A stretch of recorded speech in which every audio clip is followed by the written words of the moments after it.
dawaa gartee qabbanaa jenne qabbana tafeeti haa taatu qabbantummaan qaama keessa isin dhufnaan talafeerraa isin kaatus haa taatu tanarbii keessaatis haa taatu qabbantii isin iyyaatus haa taatu horunsullaa qaama keessaa gartee tanama iitoytus haa taatu tan gartee isin dhukkubdee isin gootus haa taatu qorra yookaanuu qabbana yookaanuu nifaasisaa maarrijiun san haa taatu waan feetee kunoo dawaa kanatti godhadhaati. gartee dhiiraafis dubartiifis xiqqaafis guddaafis ni taha dawaa kana gartee bi'idhnillah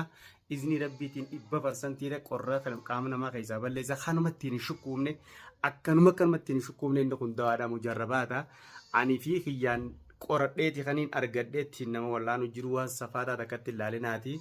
maaliif wali godhee dawaa kana fuudheetumaan inni kun cuunfaa hargeysaa yookaan gartee sibiriidha wali fuudheetumaan bishaan qulqulluu magaalaarraa bitee cuunfaa hargeysaatti godhe magaalaa raayoonii fi gartee hargeysa kadhabdu taate sibirii tana itti goota kaatti kunoo sibiriin tana isii tana bitattaniituma bishaan qabbanaa kanatti bishaan qulqulluu magaalaarraa bitanii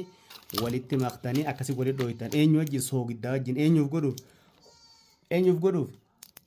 qorra yookaanuu iitaa yookaanuu qabbana qaama keessa nama jirtu taanuma feeteef godhuudhaaf isaan kana lamaan itti naa fayyadamaan isiniin jaa yoommoo gurra godhachuu feetan bishaan kana soogiddaraa dhiiftanii gurra xaph dhukkuba gurraatiifis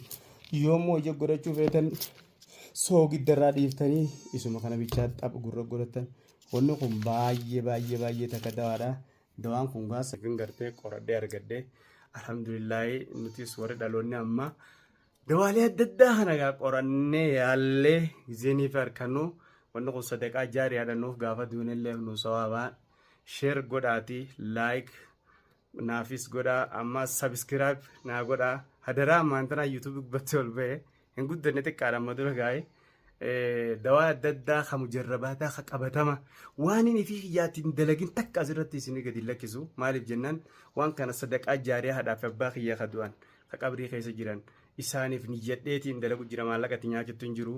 isin ammoo sabiskiraayib godhuudha qofaan na gargaaraa warra afaan kana dhageessan namni haati duraan duun hin jiru namni abbaan duraan duun hin jiru ani gartee maallaqatti nyaachuu osoo hin beekuutiin qilleensa irratti isiniif dalagu jira ani barataa yuunivarsiitii waggaa lammaffaati kanaafuu wanti isin na gargaartan sabiskiraayib chaanaa tuqaa dhukkuba qabbanaa kajamu ka fedheefuu gartee sheer waliif godhaa wal biraan gaan isiniin jaa rabbii dawaa godhe waan kana ergamaan keenya nabi muhammadis dubbatee jira nabi muhammad waaqanitti dubbatu malee hin dubbatu rabbiin itti malee himu kanaafuu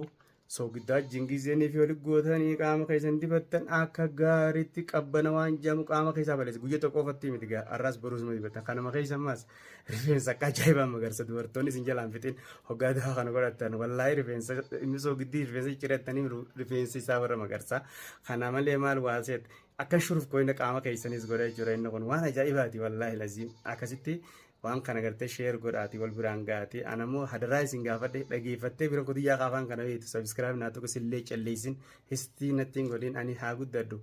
anis na fayyada anis isin fayyada isinis na fayyada haa wal fayyannu kanaafuu gartee ijaafis xaphii takka hoggaa soogidda hin qabne gurraafis madaafis qaama kana kan ajoo'ineefis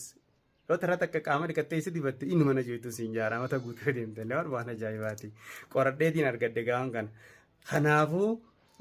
waan biraatiif gartee kitaaba dawaarraatiif kan namoota jalaa barrees dawaa biraa ganaa deemna kan hangumaan fi qoradhee irra geen isiniif